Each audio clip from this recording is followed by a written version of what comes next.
High বন্ধুরা, তোমরা কেমন আছো? আশা করি সকলেই খুব ভালো আছো। আর দেখো, আমি একটুও ভালো নেই, আমার শরীর খারাপ।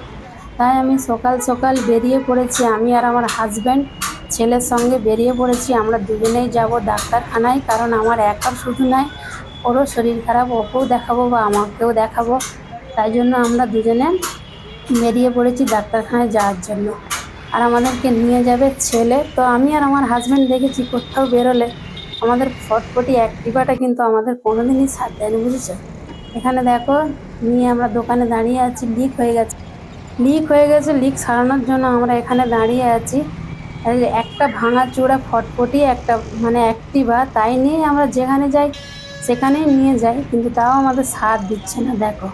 আর ভালো কেনার তো ক্ষমতা আমাদের নেই, যেটুকু আছে সেটুকু নিয়ে শান্তি রাখি আমরা, বেশি আশা করার দরকারও নেই। তারপর দেখো, এই বিল্ডিংটা তোমাদেরকে দেখাচ্ছে। এই বিল্ডিংটা খুবই সুন্দর দেখতে, জানো তো। আর দেখাচ্ছে এই কারণে, এখানে যখন দেখো এই বিল্ডিংটা ছিল না, তখন কিন্তু একটা শিব মন্দির ছিল। আর শিব মন্দিরটা খুবই ফেমাস ছিল।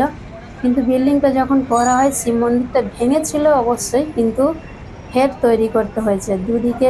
মানে দুদিকে বিল্ডিংটা সুন্দর করে করেছে, আর মাঝখানে শিব মন্দিরটা ফের তৈরি করতে হয়েছে, কারণ শিব মন্দিরটা ছিল অনেক জাগ্রত। তাই ভেঙে একদম সরানো যায় না, এখানে মাঝখানে তৈরি করা আছে। আর এই বিল্ডিংটার নামটাও কত সুন্দর, দেখো, নীলকণ্ঠ। আর আমাদের শিব ভগবানের মন্দির তো মাঝখানে করাই আছে, না হলে হয়তো বিল্ডিংটা হতোই না, বুঝলে, খাড়াই হয়তো হতো না। তারপর আমাদের বাইকটা সারানো হয়ে গেছে, আমরা বেরিয়ে পড়েছি তিনজনে যাওয়ার জন্য ডাক্তারখানায়। যাচ্ছি, শরীর খুবই খারাপ, সত্যি কথা।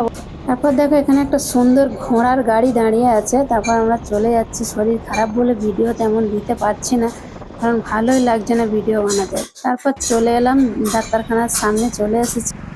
এখানে আমি দেখাবো গাইনোকোলজি ডক্টর। আর তোমরা জানো, গাইনোকোলজি কোনো ডক্টর দেখাতে গেলে খরচাটা অনেকটা বেশি হয়। আর কি করবো বলো, রোগটা যে হয়েছে, আমাকে গাইনোকোলজি দেখাতে হবে, তাই জন্য আমি এখানে চলে এসেছি। আর এখানে লেডিস ডক্টর 4 তলায় বসে আছে। 4 তলায় আমাদেরকে যেতে হবে। আর ডক্টরটা সত্যি কথা বলতে খুব খুব ভালো। আমার যা কিছু মানে প্রাইভেট কোনো কিছু রোগ হয়, আমি দেখাতে আছি। তারপর এখানে ছেলে গাড়িটা পার্কিং করছে।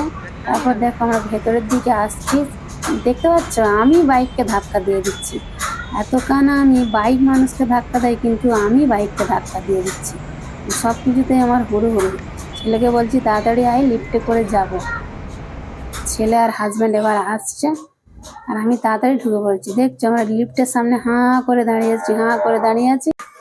লিফটের সামনে দাঁড়িয়ে আছি, লিফট আর আসছে না। ছেলে বলছে, মা তুমি কি লিফটের জন্য সারাদিন দাঁড়িয়ে থাকবে? তুমি চলে আসো, কারণ বাড়িতে গিয়ে আমাকে আবার পড়তে হবে।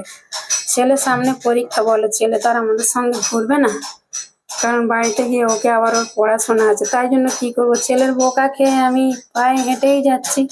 ভাগ্যটাই আমার খারাপ, বুঝলে। বাড়ি থেকে বেরোলাম, অ্যাক্টিভাটা সাথ দিল না, এখানে আবার লিফট সাথ দিল না।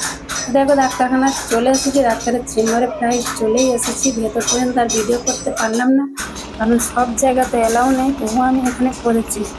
তারপর এখানে দেখো, 8 তলা বিল্ডিং তৈরি হচ্ছে। তোমরা হয়তো ভাববে, বৌদি 8 তলা বিল্ডিং তৈরি হচ্ছে, আমরা কি বিল্ডিং তৈরি দেখিনি? তো এটা কেন দেখাচ্ছে? এটা দেখাচ্ছে একমাত্রই একটাই কারণ। কারণ দেখো, আমরা সংসারে শুধু কাজ করি, থালা বাসন মাজি, রান্না টান্না করি। তাই আমরা অনেক মেয়েরা আছি, আমাদের হাজব্যান্ডের সঙ্গে ঝগড়া লেগে যায় যে সারাদিন আমরা খাটাখাটনি করছি। আর এখানে মেয়েগুলো দেখো, এদের স্বামীর সাথে কেমন করে এরা সাথ দিচ্ছে। এরাও এদের হাজব্যান্ডের সঙ্গে এই ভারী ভারী কাজগুলো করছে। দেখো, কত মেয়ে এখানে আছে। আর এর মধ্যে একটা মেয়ে গর্ভবতী ছিল, জানো তো। দেখে খুবই কষ্ট হচ্ছিল, কিন্তু কি করবে, বেচারারা পেটের জ্বালায় ওরা ওদের স্বামীর সাথে তাল মিলিয়ে ঠিকই খাচ্ছে। পেটের জন্য সবাইকে খাটতে হয়। তারপর দেখো, আমার লাস্ট পর্যন্ত স্বপ্ন সত্যি হলো, লিফট পেয়ে গেলাম। লিফটে করে নিচে নামছি, দাঁত বের করতে। আবার লিফট থেকে নেমে দেখলাম এখানে একটা ছেলের বিয়ে হচ্ছিল। ছেলেটা তো একদম মজার সাথে ঘোড়ার গাড়ি করে যাচ্ছে, আর এখানে দেখো বেচারারা মাইকগুলো নিয়ে চুপচাপ দাঁড়িয়ে আছে।